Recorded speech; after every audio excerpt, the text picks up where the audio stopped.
저는 직장 다니고 있는 30대 여성이고요. 아직 아이는 없습니다. 결혼하고도 내 자리 보존하기 위해서 치열하게 살아가시는 일 아닌 직장인 여성분이라면 다들 공감하시겠지만 저 역시 제 자리 지키기 위해서 정말 치열하게 살아왔어요. 사회에 나와서 제목하고 살면서 돈 버는 게 얼마나 어렵고 대단한 일인지를 알게 되니 새삼스럽게 저희 부모님께 다시금 감사하게 되더라고요.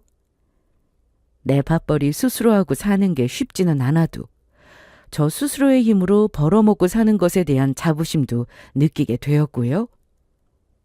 남들 다 아는 밥벌이라 생각하면서 대단할 것 없는 마음가짐 가지고 취업시장에 뛰어들었던 저였지만 막상 일하기 시작하면서 일하는 재미도 알게 되고 스스로 경제권을 가지고 있는 것이 얼마나 중요한 일인지 사회에 나가고 나서야 제대로 알게 되었어요.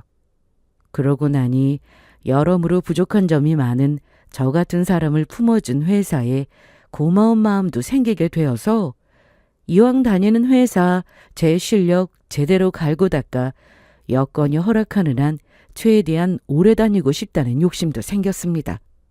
내 능력 인정받으면서 승진도 하고 싶다는 의욕도 생기게 되었고요.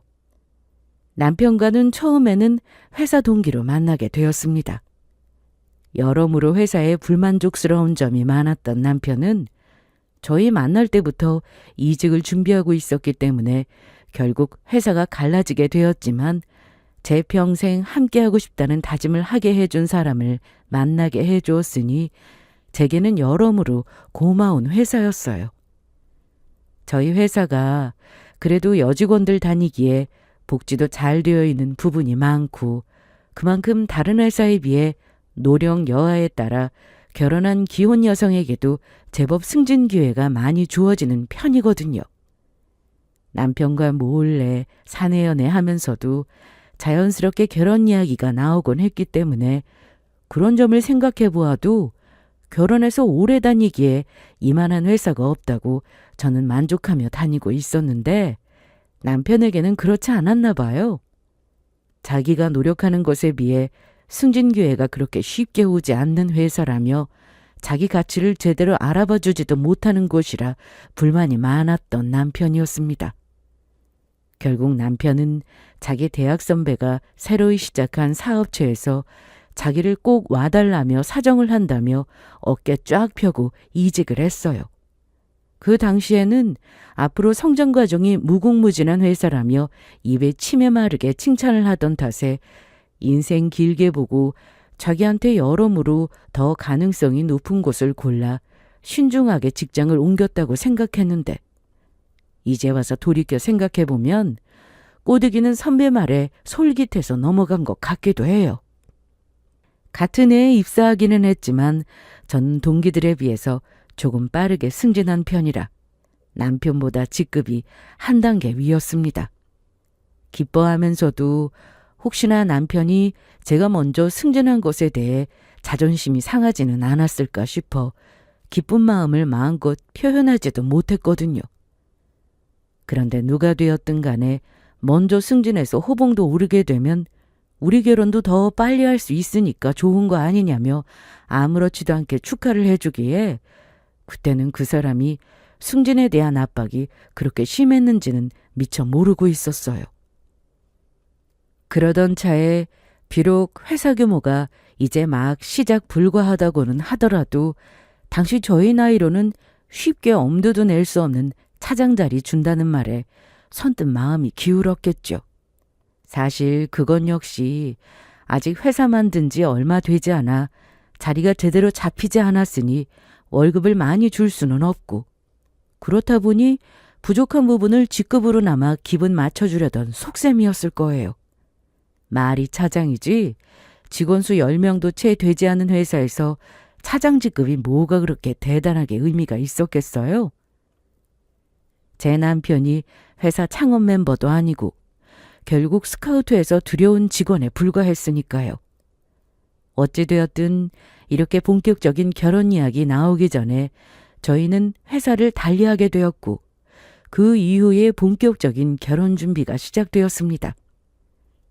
제 입장에서도 한 회사 다니면서 결혼 이야기 나오는 게 다소 부담이 되었으니 남편이 아직 탄탄하게 자리 잡지 못한 회사에 이직한 것이 다소 걱정스럽기는 했어도 잘 된 게 잘 된 거지 하면서 상황을 좋게 생각했던 것 같아요. 아무리 저희 회사가 결혼 이후에도 여직원들에게 배타적인 곳이 아니라 하지만 부부 둘이 같은 회사에 다니게 되면 아내 쪽보다는 남편 쪽 대우를 더 고려해 주는 게 사회 통념이기도 하니까요.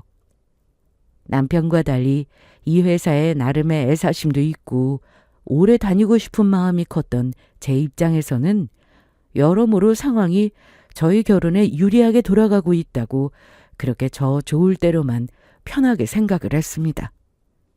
결혼 준비할 때는 당연히 두 사람이 최대한 공평하게 결혼 준비를 했어요. 부잣집에 시집가는 친구들 같은 경우에는 시댁에서 신혼집을 해주니 대단한 명품들 들려주느니 그렇게 자랑하는 소리도 듣지 못했던 건 아니었지만 그런 경우는 역시 극소수에 불과했고요.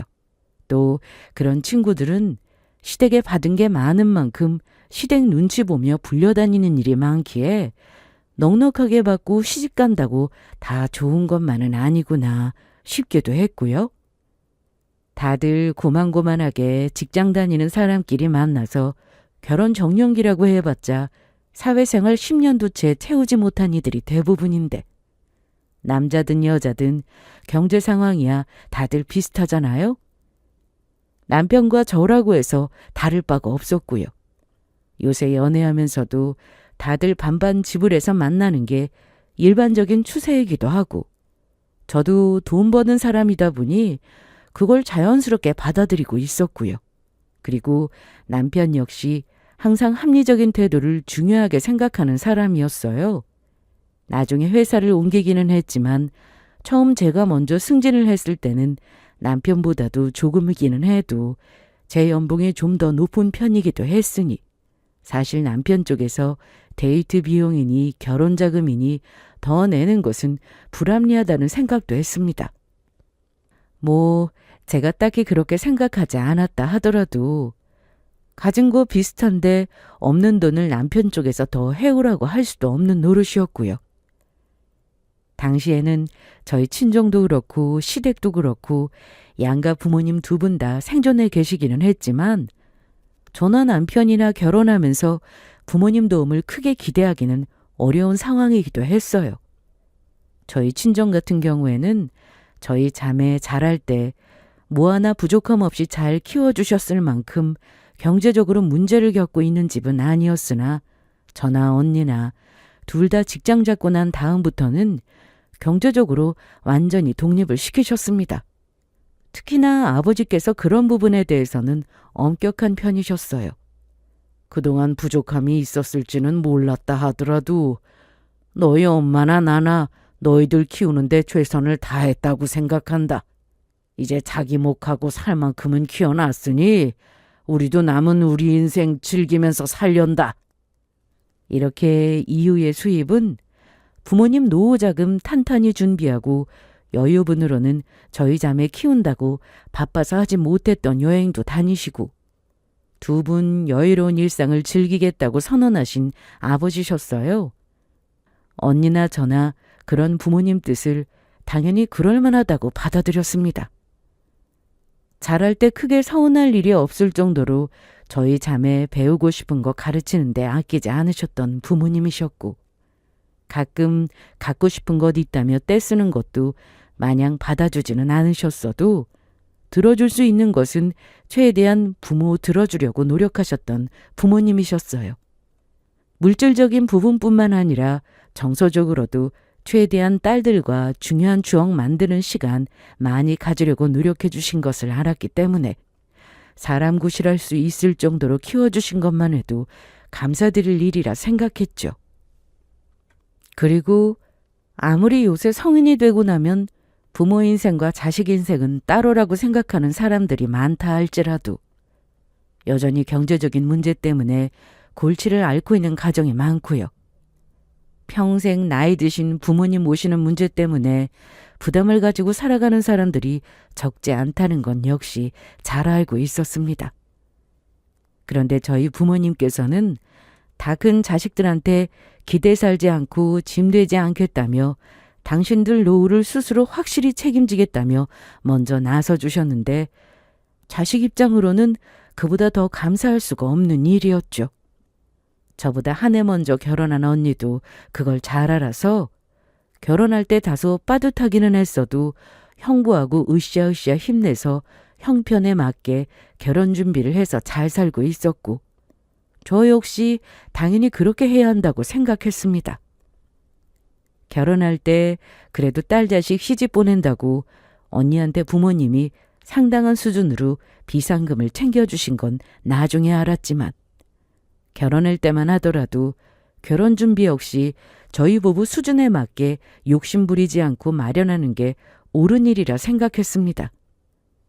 남편이라고 자기 부모님한테 지원 기대할 만한 상황은 아니었어요. 연년생 형제 중 막내로 태어난 남편은 가정환경이 가난할 정도까지는 아니었어도 넉넉한 수준도 되지 않았습니다. 저희 결혼하기 전에 몇 해 전에 제게 아주버니 되시는 남편의 형이 먼저 결혼을 했지만 오래 살지 못하고 아이만 하나 낳고 이혼했다고 하더라고요.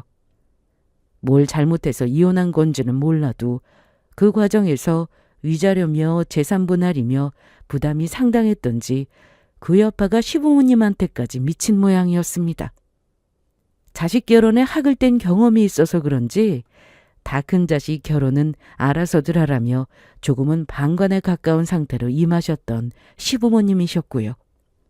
저희 집과는 이유가 다소 다르기는 하지만 어찌되었든 당사자 일, 당사자가 해결하는 게 맞으니 저도 거기에 큰 불만은 없었어요. 그렇게 결혼할 때 신혼집 구하는 문제나 아내 혼수 채워 넣는 거나 거의 저희 두 사람이서 해결을 했습니다.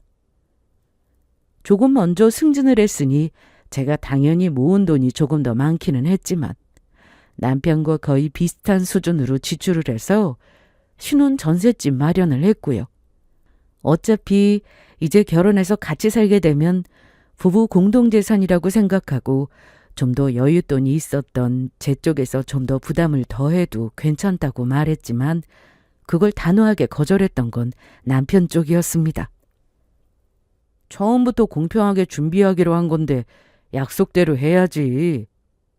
얼핏 듣기에는 제 쪽에서 좀 더 넉넉한데도 제 것까지 욕심 부리지 않고 진행하려고 한 것처럼 느껴지지만 꼭 그렇지만은 않다는 것은 결혼 준비할수록 더 느끼게 되었습니다.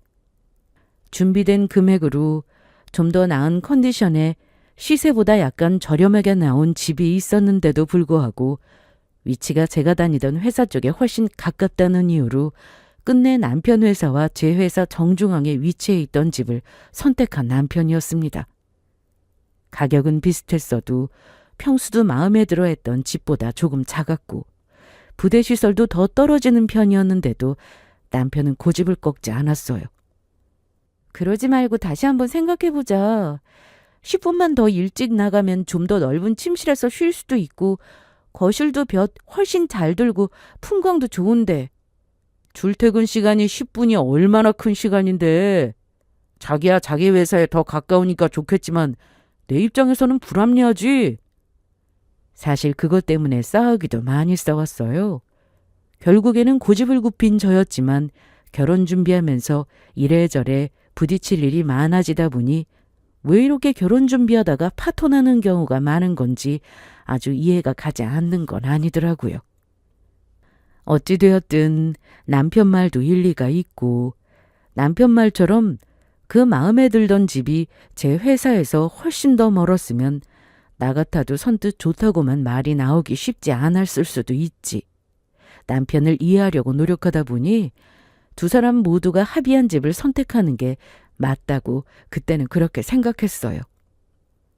돌이켜 생각해보면 그게 참 많은 것을 보여주는 일이었는데 제 결혼 생활에 예고편을 본 것이나 다름없었는데 그때는 치우치지 않고 항상 합리적으로 생각하고 결정하려 하는 남편의 성정이 발휘된 것이었을 뿐이라고 너무 간단하게 받아들였던 것 같습니다. 집안에 혼수 채워놓을 때도 저한테 꼭 필요한 여성용품은 좋은 것을 쓰자는 주의여서 채워넣으면 꼭 그만큼은 자기를 위한 것도 채워넣는 게 맞지 않느냐면서 일일이 내 거 네 거를 따지고 드는 남편 성격이 조금 깐깐하고 피곤하게 느껴지기도 했지만 저한테도 포기할 수 없는 부분이 있는 만큼 저 사람 역시 그런 부분이 있는 거겠지. 어차피 제 돈 뺏어다가 쓰는 것도 아니고 저 쓰는 만큼 남편도 쓰겠다는 건데 그런 것까지 이해해주지 못하면 너무 마음이 좁은 건 아닌가. 검열하면서 불만이 올라오려 해도 스스로를 다스렸습니다. 이런 부분 역시 서로 평생 다르게 살아온 두 사람이 맞춰 살아가는 결혼을 대하는 바람직한 태도라고 그때는 그렇게 생각했어요. 어차피 남편도 돈을 벌고 나도 돈을 버는데 살면서 공평하게 같이 부담한다면 당연한 일이 아닌가 그렇게 믿고 살았죠. 한편으로는 이렇게 여러 가지 장단점이 많은 남편이었지만 그래도 나 역시 이 가정 꾸리면서 기여한 바가 공평하게 있으니까 아쉬운 소리 들을 것 없으니 차라리 마음 편하고 잘 되었다고 여겼는지도 몰라요. 각자 집안에 따로 더 크게 받은 것도 없었고요. 저희 친정 같은 경우에는 다 커서 나간 자식 어른으로 대접해 주시며 항상 뜻을 존중해 주시고 지나치게 관여하지 않으셨으니 마찬가지로 시댁과도 그렇게 지낼 수 있을 거라고 생각했고요. 애초에 남편이 저렇게 내 것 네 것 확실하게 따지고 들기 시작한 건 역시 연년생과 치열하게 투닥거리면서 생긴 버릇이기도 했고 결혼 전까지 자기 부모에게 그리 살가운 자식도 아니었으니 저도 남편이 하는 만큼 적당하게 하고 살면 되겠지 그렇게 생각을 했죠. 그게 크나큰 착각이었다는 것은 결혼하고 나서야 깨닫게 되었습니다. 제 입장에서야 결혼한다고 시가에서 대단히 귀한 며느리 대접받으며 얻은 게 없었으니 저 역시 기본적으로 할 도리만 하고 살면 된다고 여겼지만 시어머니 생각은 다른 것 같더라고요. 결혼할 때까지만 하더라도 아들 결혼에 뭐 제대로 해준 것도 없으니 크게 입대는 일이 없으셨으나 결혼하고 나서는 태도가 예전 같지 않았고요. 아들만 둘이는 어머니답게 당신 아들들이 세상에서 가장 귀하고 어느 여자를 며느리로 데려와도 내 아들에 비하면 한참은 아깝다고 생각하는 게 바로 제 시모였습니다. 특히나 첫째 아들 결혼이 실패로 돌아간 이후로는 더 며느리에 대한 경계심이 높아진 것 같기도 했고요. 시가 갈 때마다 당신 큰아들 신세가 안타까워 어쩔 줄을 모르면서 새로 들어온 며느리 앞에서 이혼하고 나간 예전 큰며느리 욕을 해대는 시어머니였습니다. 가정 건사도 제대로 할 줄 모르는 이기적인 것이라느니 욕을 입에 달고 살면서도 구체적인 이혼 사유는 나오지 않는 걸 보면 문제가 아주버니 쪽에 있다는 건 어렵지 않게 짐작이 가능했고요. 결혼하고 나서도 여자가 처녀 때처럼 하고 싶은 거 다 하고 살려고 들면서 이기적으로 구는 건 못된 버릇이다. 가정이 있으면 여자가 가정에 집중을 더 해야지. 자기 좋은 것만 하려고 들면 못 써. 당신 아들은 결혼했다고 뭐 하나 포기하는 것 없이 예전처럼 사는데도 일하는 며느리가 열심히 벌어 내목하겠다는 건 뭐가 그렇게 못마땅해 저러는지 이해가 가질 않았어요. 그렇다고 당신 아드님이 제 뒷바라지며 살림 대신 해주는 것도 아니었는데요. 만나본 적도 없이 제 결혼 전에 이혼해 나간 전 형님이었어도 살면서 시모 때문에 어지간히 스트레스 받았겠다는 것은 저도 겪어 알만했습니다.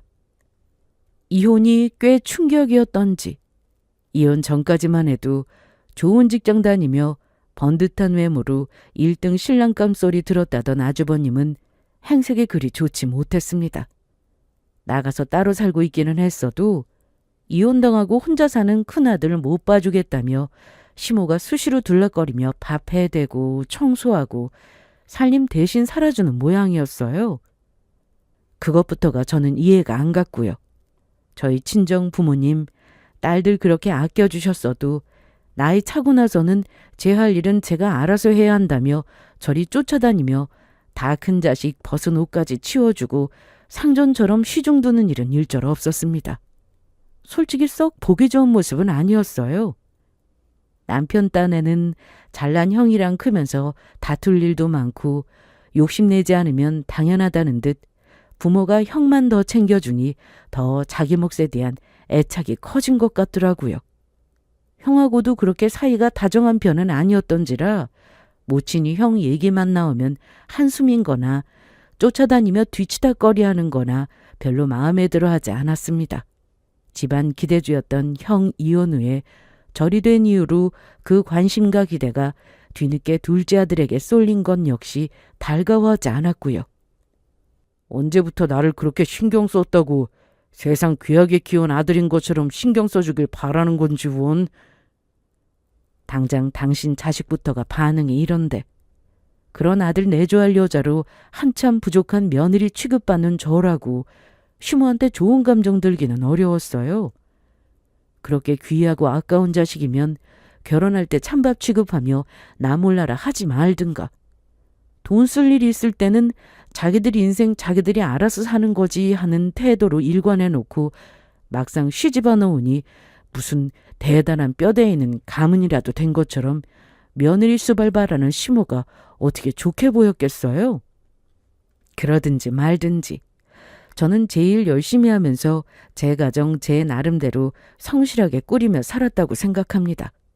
수시로 일하는 며느리한테 전화해서 영양가도 없는 이혼한 큰며느리 험담에 마무리는 항상 너는 그런 못된 버릇 들면 안 된다면서 일한다고 남편한테 소홀하거나 시가에 할 도리 못하면 안 되는 거라는 등 들으나 마나한 한숨소리 나오는 소리를 늘어놓았습니다. 처음 몇 번은 그래 아들들 아무리 귀 기울여주는 사람 없으니 답답한 마음 털어놓을 데도 없고 하는 행동이 어른답다고 할 수는 없으나 안타까운 마음도 조금은 있어 몇 분 받아주긴 했는데요. 당신 아들은 뭐 그렇게 대단한 일 한다고 전화 한 번 거는데도 그 눈치를 보면서 직장인 며느리 시간 알기를 우습게 알고 그딴 소리나 해대는 시모 전화는 적당히 걸러받기 시작했어요.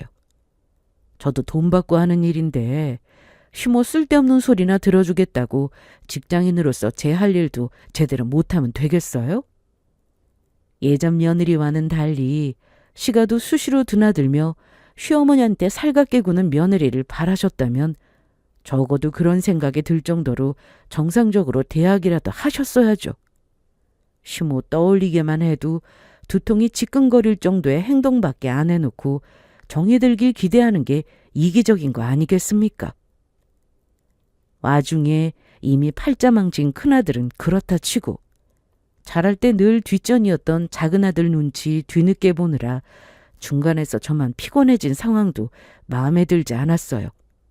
저희 친정 부모님은 사위 남의 집 귀한 자식인 거 확실하게 인지하시고 꼭 필요할 때가 아니면 귀찮게 연락하는 일 일절 없었던 걸 생각하면 더 비교가 될 수밖에 없었습니다.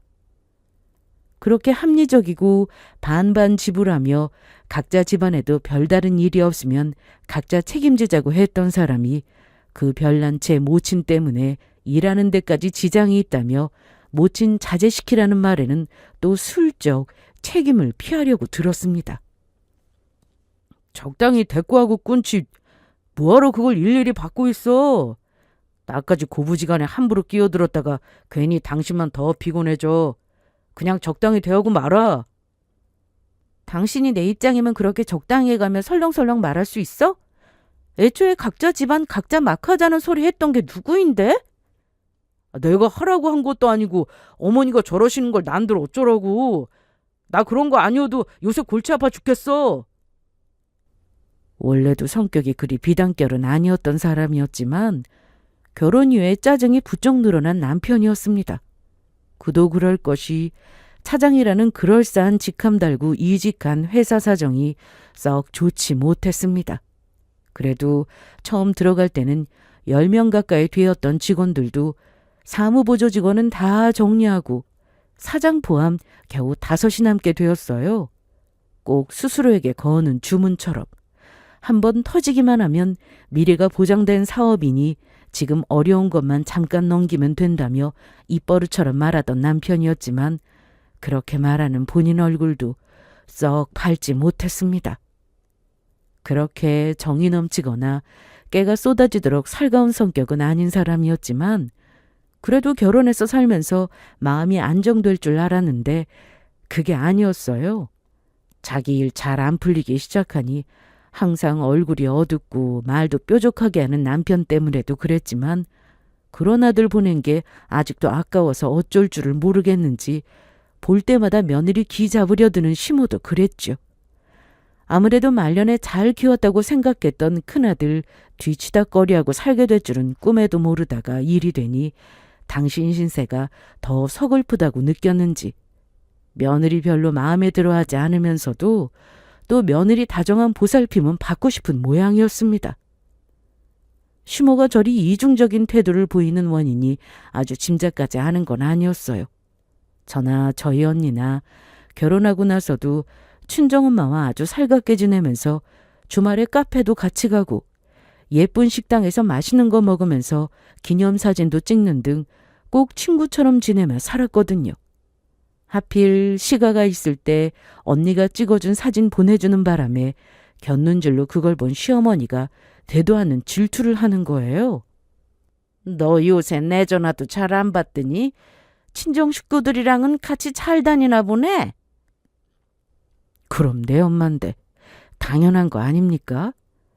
아무리 양심이 없기로써니 어떻게 평생 나 잘되기만을 바라고 열심히 뒷바라지 해주고 사랑으로 키워준 친정엄마와 아들한테 붙여놓기 아까워 죽겠다는 눈초리로 며느리 형편없이 취급한 자기를 같은 선상에 놓을 생각을 해요.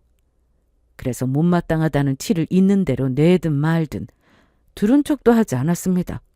그렇게 저희 모녀 사이가 부러우면 귀한 아드님하고 그러고 다니시던가요. 물론 시어머니의 귀한 아들들이 자기 어머니하고 그러고 돌아다닐 성정의 아들들은 아니었습니다. 자기 아들들이 그렇게 안 해줄 것 빤히 아니 저한테 은근슬쩍 기대를 하는데 솔직히 제 입장에서는 징그럽게까지 느껴지더라고요. 대단히 잘해주는 것까지는 못 되어도 시모가 저 대하는 것이 평범한 되었어도 그 지경은 아니었을 텐데 여태 당신이 한 것이 있는데 이제 와서 딸 같은 며느리 기대하는 것조차 양심 팔아먹은 행동으로 보였습니다. 아무래도 당신도 비교가 되셨겠죠? 은근히 딸밖에 없는 집안이라며 희한한 우월감 느끼며 저희 친정 부모님 자기보다 불쌍한 사람처럼 여기는 거 전 모르지 않았어요.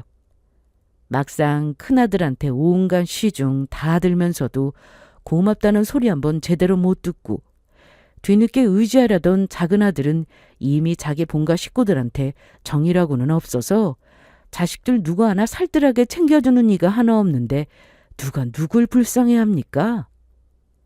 그거 알면서도 여전히 고약한 심보로 며느리는 자기 귀한 아들 뒷바라지나 해야 하고 밖에 나가 승승장구하는 것 안 잊고게 바라보는 시모한테 딸 같은 며느리 노릇하며 살갑게 대해주고 싶은 마음 생기지 않았습니다. 인생사 다 오는 게 있어야 가는 게 있는 거 아니겠습니까? 무뚝뚝하셨던 시아버지 지병으로 돌아가시게 된 이후로 더 자식들한테 정서적으로 기대고 싶은 티를 숨기지 않은 시어머니였으나 상황이 딱하게 된 것과는 별개로 며느리한테 쓰는 심보 생각하면 적당히 제 할 도리만 하는 것도 제 선에서는 최선이었어요. 그 이상으로 가깝게 지내고 싶은 마음이 들지도 않았기에 그런 분에 넘치는 요구까지 받아주지는 않았습니다. 자기 뜻대로 휘둘려주지 않은 며느리, 더 마음에 안 들어하는 기색을 숨기지도 못하는 시어머니였으니 좋지도 않은 사람 비 맞추느라 괜히 애쓰는 수고 들이지 않는 건 지금도 잘한 선택이라고 생각해요. 따지고 보면 먼저 이혼하고 나간 전 형님도 시모에게 저런 꼴 다 겪었으니 일찌감치 과감한 결단 내린 거겠지 싶었습니다.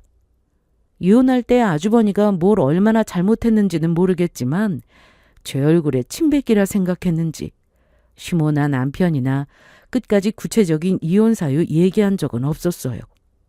그럼에도 재산 분할과 위자료, 양육비로 뜯긴 게 이만저만이 아니고 그러고도 한 달에 한 번 겨우 면접 교섭권 받은 걸 보면 적어도 외도나 그에 상응할 만한 유책 사유 있겠지 하는 건 알겠더라고요. 그리고 저 며느리 들들 볶지 못해 안달인 시모 역시 이혼을 결심하는데 적지 않은 영향을 미쳤을 거라는 게 눈에 훤히 보였습니다. 아예 시모에 대한 마음 내려놓으니 좀 편하더라고요. 내가 뭘 얼마나 노력하고 잘하려고 해도 대단한 아드님 내줘야나 인생 갈아 넣어야지 감히 아들보다 더 잘 나가서 내 아들 기죽이는 며느리 눈의 가시처럼 여기는 양반 마음을 무슨 수로 채우겠어요? 내 자존심 다 짓밟아가며 그 비 맞춰줄 이유도 없었고요. 결혼하고도 여전히 애틋한 딸로 나 사랑해 주시는 내 친정엄마나 결혼하고 직장 다니면서 공감대가 많은 언니하고 시간 보내는 게 훨씬 저한테 좋은 일이었죠. 나 아껴주는 사람들 주변에 두고 심술궂기가 이루 말할 데 없는 시모 일부러 만나면서 스트레스 받을 이유가 저한테 뭐가 있겠어요? 아들이 저한테 끔찍하게 잘하면 또 모를까.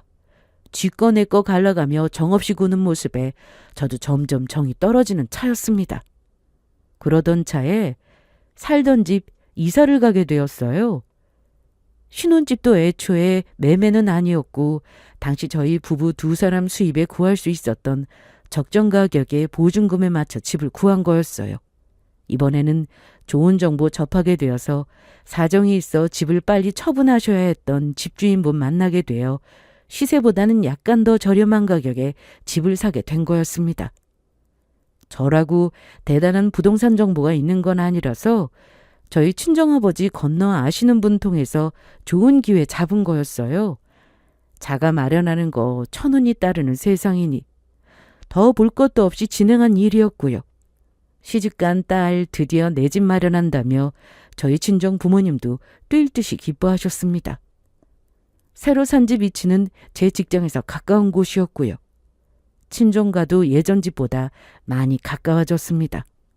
상대적으로 남편의 회사나 시가와는 거리가 더 멀어졌는데 시가와 가깝지 않다는 것도 솔직히 마음에 드는 점이었습니다. 시어머니는 역시나 마음에 들어하지 않았지만 말이에요. 아무리 조건이 좋게 나왔다 하더라도 청운이 출퇴근하기도 쉽지 않을 텐데 그런 것도 좀 알아보면서 집을 잡았어야지. 그래도 우리 아들이 착실해서 벌써 자가를 다 구하는구나. 얘가 어릴 때부터 날 닮아서 과소비할 줄도 모르고 꼼꼼하긴 했지. 저희 집 구하는데 한 푼 보태준 것도 없는 주제. 또 입만 살아서 듣기 싫은 소리를 얻는 시어머니였습니다. 와중에 돈은 아들 며느리 둘 다 벌고 있는 줄 알면서도 집 사는데 당신 아들 덕만 콕 집어 얘기하는 태도는 새삼스럽지도 않았어요. 거기다 되도 않은 자기 자랑까지 아들 자랑같이 얻는 건 덤이었죠. 절약 정신이 투철에 아낀 게 아니라 과소비할 돈이 없어 그런 건 둘째치고 아들 부부 경사에도 역할이 지대한 며느리한테 수고했다는 말 한마디가 없는 시어머니였습니다. 새삼스럽게 마음 다칠 일은 아니었으니 심보를 저리 쓰니 자식들 아무도 엄마 좋다고 살갑게 다가오는 이가 없지 속으로 혀를 찼죠. 며느리 앞에서 말은 그렇게 정 떨어지게 해놓고도 아들 자가 마련한 건 좋으셨는지 동네방네 자랑은 어지간히 한 모양이더라고요. 집안일 때문에 남편이랑 시가 갔더니 마침 오셨던 동네 지인분들이 다들 축하한다고 한마디 하시며 집들이 언제 하냐고 하는 말에 남편이 제 눈치를 슬쩍 보았습니다.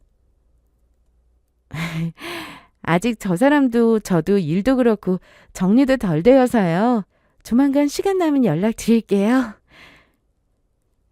그렇게 적당히 무말을 했더니 그게 당신 심기를 거슬렀는지 어르신들 보내고 나서 또 시모 뾰족한 말이 돌아왔습니다. 시험이 체면이 있지. 사람들 다 있는 데서 바로 집들이 모시겠다는 그 소리 한마디를 안 해? 저희 정말로 바쁜 거 맞아요. 평소에 뭐 얼마나 저희하고 잘 지냈다고 동네 어르신들까지 집들이를 해요? 저 한번 눌러보겠다고 한 가지도친 말에 곧장 남편이 제 편드는 말이 돌아왔습니다. 자기가 아니라 제 마누라 편드는 아들에게 서운한 기색의 역력한 시모였으나 와중에도 제 기분 상했을까 답지 않게 제 눈치를 살피느라 여념이 없는 남편이었어요. 그걸 보고 시모 속이 부글부글 끓는 게 훤히 보였으나 굳이 대꾸도 하기 싫어 그냥 있었어요. 집 정리 어느 정도 되고 나서는 저희 친정 어머니부터 모셨습니다. 이사할 때도 은근히 신경 쓰이는 부분이 많다며 꼼꼼하게 도와주시느라 고생도 많이 하셨어요. 만날 자식이라고 챙겨주시기 바쁜 거 오늘은 자식 노릇 제대로 해보겠다고 없는 솜씨에 엄마 잘 드시는 음식도 만들고 좋은 시간 보내고 있었습니다. 요즘 볼 때마다 속 뒤집히는 남편도 제 본가에 보내버리고 꼭 결혼 전처럼 엄마랑만 둘이 시간을 보내는데 그렇게 편하고 좋을 수가 없더라고요. 그때였습니다. 쿵쿵 현관문 두들기는 소리가 나더니 날카로운 시어머니 목소리가 쩌렁쩌렁 울렸습니다. 문 열어! 당장 문 못 열어? 저 심보 고약한 양반이 왜 또 저러나 한숨부터 나왔어요. 다른 때도 아니고 제 엄마 모신 날에 하필 반갑지 않은 양반이 쳐들어오니 엄마 생각해 참으려 해도 짜증부터 올라오더라고요. 마음 같아선 없는 척하고 싶은 마음이 굴뚝 같았으나 염려스러운 표정으로 얼른 문 열어드리라는 친정엄마 말을 거스를 수는 없었죠. 저희 친정엄마는 사돈 생각해서 얼른 모시라고 열어드린 문이었으나 자기 집이라도 된 양 당당하게 쳐들어온 시모의 사돈에 대한 태도는 전혀 그렇지 못했습니다. 저희 엄마 얼굴 보자마자 우악스럽게 엄마 팔을 붙잡더니 이 미친 여자가 그대로 현관문 쪽으로 끌고 가는 거예요. 어머니, 지금 이게 뭐 하는 짓이에요? 당장 그 손 못 놔요? 너 시험이 알기를 우습게 아는 것도 정도가 있지. 지금 뭘 잘했다고 큰 소리야? 내 아들이 그렇게 힘들게 뼈 빠지게 돈 벌어서 집 사놨더니 네 엄마하고 논다고 내 아들 집에서 내 아들을 내쫓아? 이 미친 여자가 왜 이런 경없는 짓거리를 하나 했더니 엄마랑 새 집에서 오붓하게 시간 좀 보내겠다고 당신도 당신 모친이랑 시간 보내라고 시가 보낸 걸 가지고 저 모양이었나 보네요. 기가 차고 어처구니가 없었습니다. 사랑하는 아들, 며느리 옆에 붙어있다고 실컷 보지도 못한다고 불평하시기에 보내드렸더니 이젠 귀한 아들 보내줘도 불만이세요? 나가도 네가 나가야지. 내 아들이 고생해서 번 돈으로 산 집에서 어딜 내 아들을 내보내? 사부인도 정신이 좀 있으면 딸년이 사위 덕에 새 집에서 호강하면 사위 대접을 더 해줄 생각을 해야지. 철딱선이 없는데 어울려서 사위 덕만 보고 살 생각을 해요? 보자 하니까 하는 꼴이 아주 정도를 넘어섰어요. 시어미라는 작자가 저리 몰상식한 짓거리 하는 꼴을 직접 보고 너무 놀라 입이 떡 벌어져 어쩔 줄 모르는 내 엄마를 보니 저까진 여자가 감히 우리 엄마 함부로 대하는 꼴에 저도 더는 봐줄 수가 없었습니다. 입 다물어요. 지금 감히 누굴 함부로 대? 내가 틀린 말 했어? 내 아들이 자기 집에서까지 갑자기 찾아온 장모한테 쫓겨나 제대로 쉬지도 못하고 밖으로 도는 꼴을 그럼 내가 두 눈 뜨고 두고 봐? 당신 애들 집 같은 소리 하고 있네. 여기가 왜 당신 애들 집이야? 지 밥벌이도 제대로 못하는 팔푼이 주제. 당신 애들 집이 어디 있어? 창피한 줄도 모르고 길길이 날뛰는 심어 버릇을 제대로 고쳐줄 작정으로 저도 있는 대로 소리를 내질렀습니다. 충격적인 제 말에 짐승처럼 날뛰던 여자가 순간 멈칫했어요. 너 지금 그게 무슨 소리야? 여기가 내 아들 집이지 그럼? 대코도 모르면서 내 앞에서 설치는 꼴하고는. 어른이라고 대접해주니까 당신이 진짜 대접받을 만한 사람이라 그런 줄 알아? 아줌마, 사람 잘못 건드렸어. 감히 내 앞에서 누굴 함부로 대? 그것도 내 집에서? 내 아들이 산 집이 왜 네 집이야? 정신 차려 아줌마. 이거 내 집이야. 당신 모자란 아들 돈 한 푼 안 들어간 내 명이 내 집이라고. 네, 저 무식한 여자가 철석같이 제 귀한 아들 돈 들여 산 줄 아는 그 집은 사실 남편 돈 땡전 한 푼 들어가지 않은 온전한 제 명의의 집이었습니다. 생각지도 못했던 사실을 알게 된 그 몰상식한 여자 표정에 핏기가 싹 가셨어요. 애초에 예정이 없던 이사를 하게 된 것도 남편놈의 무능 때문이었습니다. 이직 이래 고전을 면치 못하던 남편 선배 회사는 결국 오래 버티지 못했고 이판사판이 된 선배라는 놈은 제 자리 보전에 전전긍긍하던 남편에게 오히려 이렇게 어려울 때가 회사에서 창업 원년 멤버로 자리 잡을 기회라며 남편을 꼬드겼던 겁니다. 월급도 제대로 못 주는 놈, 뭘 믿고 이번 위기만 넘기면 이사 대우 해주겠다는 말에 넘어가 있는 돈 없는 돈 탈탈 털어 소위 투자라는 걸 한 남편이었습니다. 그리고 그 투자금은 남은 거 싹 정리해 해외로 튄 선배놈의 도피자금이 되었죠. 여보, 나 이번 달 이자 변제 못하면 정말 신용불량자 될지도 몰라. 당신도 신용불량자랑 살고 싶지 않잖아. 그러니까 제발 이번 한 번만 눈 딱 감고 남편 한번 살려주라. 당신 진짜 미쳤어? 당신 가지고 있던 예금에다 대출까지 받았다며? 무슨 돈으로 그 빚을 갚겠다고? 내가 왜 자기 거 절대 양보 안 하고 정 떨어지게 남처럼 굴던 당신 빚까지 갚아줘야 해? 이 집 전세 보증금 절반은 내 거잖아. 일단 급한 대로 그거라도. 상황 다 끝난 후에 저더러 살려달라며 울며 불며 짜는 남편 보는데 정말 오만정이 다 떨어지더라고요. 여기서 나가면 어디 가서 산다고 그따위 대책 없는 소리를 하냐며 화를 내도 제 앞에서 설설기는 신용만 하던 것이 그렇게 직권의껏 따지더니 아쉬우니 어떻게든 제가 해결해줬으면 하는 기색이 여실히 보여 더더욱 실망스러웠습니다. 그렇게 어쩔 수 없이 친정 부모님께 사정 설명하고 저 필요할 때 쓰라고 따로 모아두신 돈 내어주신 덕분에 옮긴 집이 바로 그 집이었습니다. 죄송스러워 어쩔 줄 몰라 하는 제게 친정엄마가 그러셨어요.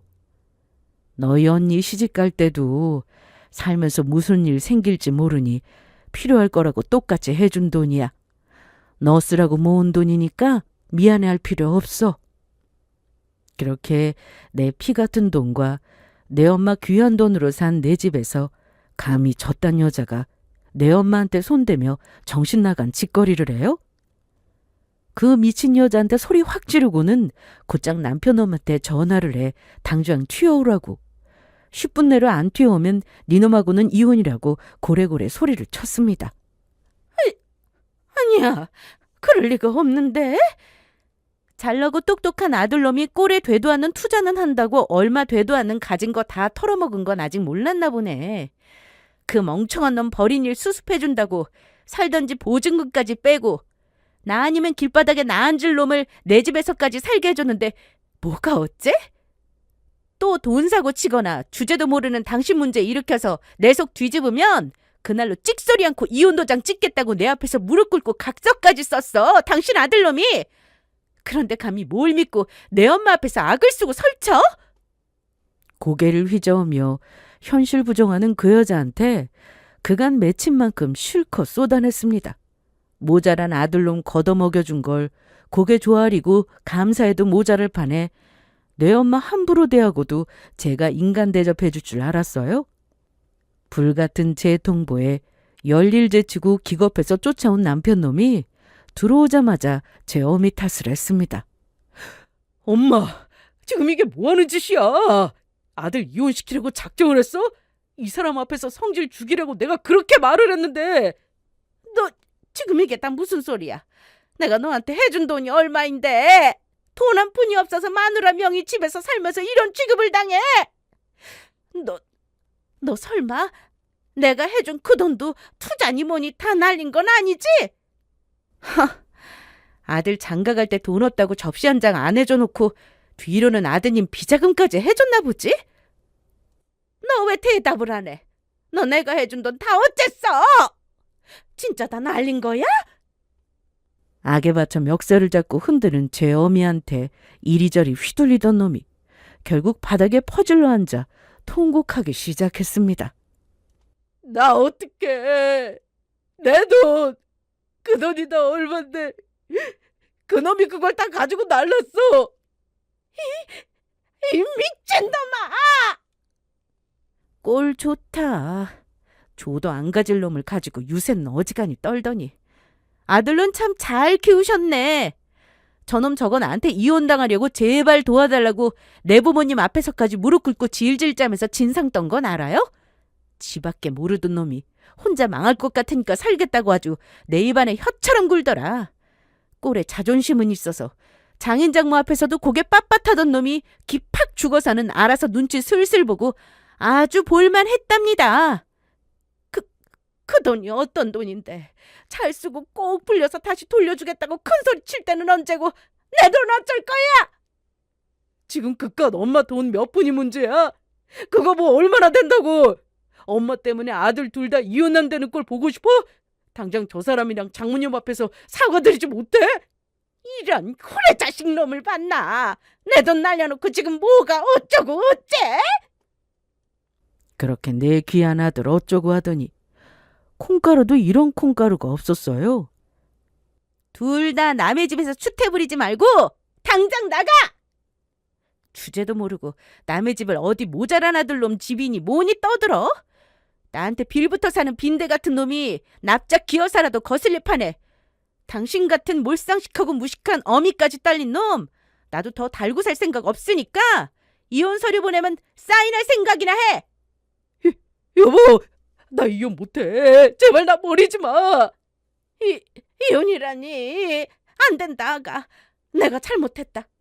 사부인, 제가 아까는 잠깐 미쳤었나 봅니다. 제발 자비를 베푸시오.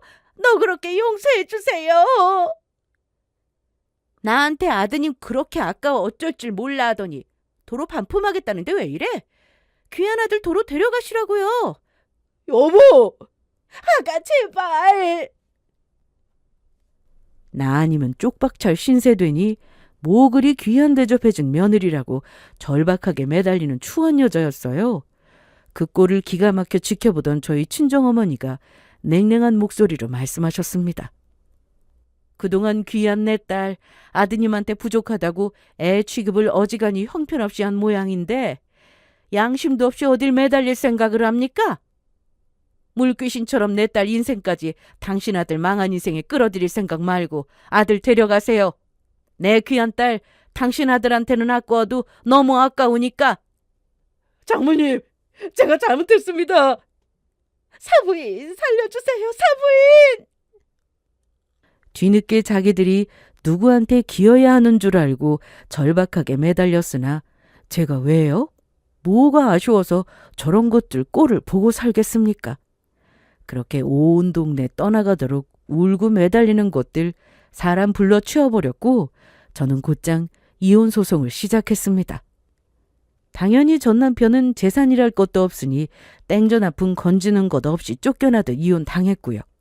저는 제목 10원 한 푼 빼놓지 않고 엄마가 도와주신 너른 집에서 속 편하게 혼자 잘 살고 있습니다. 소송 끝나고 놈한테 보낼 걸 정리해보니 얼마 안 되는 옷가지가 전부더라고요. 그런 놈을 나한테 아깝다고 그 유세를 떨고 살던 시몰한 여자가 더욱 우습게 느껴졌습니다. 집도 절도 없는 전 남편이야 당연히 제 홀어머니한테 빌부터 살게 되었습니다. 직장도 없어져 그나마 가진 것 꼴에 투자랍시고 사기로 다 날려먹은 데다 결혼하며 썼던 신혼집 보증금 절반도 빚잔치로 다 날아갔어요. 큰아들놈 이혼 후 기대를 걸던 작은아들 신세까지 적골이 되었으니 쉬모속도 말이 아니겠죠? 그래도 큰아들은 직장 잃고 사기까지 당한 건 아니니 오히려 더한 꼴일지도 모르겠네요. 능력 좋은 막내 아들이 좋은 집 마련했다고 떠벌리며 자랑하고 다닌 이상으로 망신살은 부메랑이 되어 돌아왔습니다. 그나마 제 집이라도 있어 한심한 꼴 동네방네 전시할 일이 없던 큰아들과는 다르게 막내 아들 놈은 머물 곳조차 없어 그 나이에 한심하게 제 밥벌이도 못하고 모친한테 얹혀 살고 있지 않겠어요? 그 궁상맞은 꼴 소식을 들으니 제 속이 다 후련했습니다. 도대체 시집살이를 얼마나 맵게 했기에 아들들이 다 이혼당하고 적골이 돼서 사나 손가락질도 적지 않게 받을 테니 별것도 아닌 아들 가진 유세 더럽게 떨어대던 벌을 남은 인생 동안 아주 톡톡히 받았으면 좋겠어요. 말년에 고달프게 모자란 아들놈들 뒤치다거리나 실컷 하면 살라죠? 제 사연은 여기서 마칩니다. 제 일 열심히 하면서 앞으로 즐겁게 잘 살게요. 여러분도 모두 좋은 하루 되세요.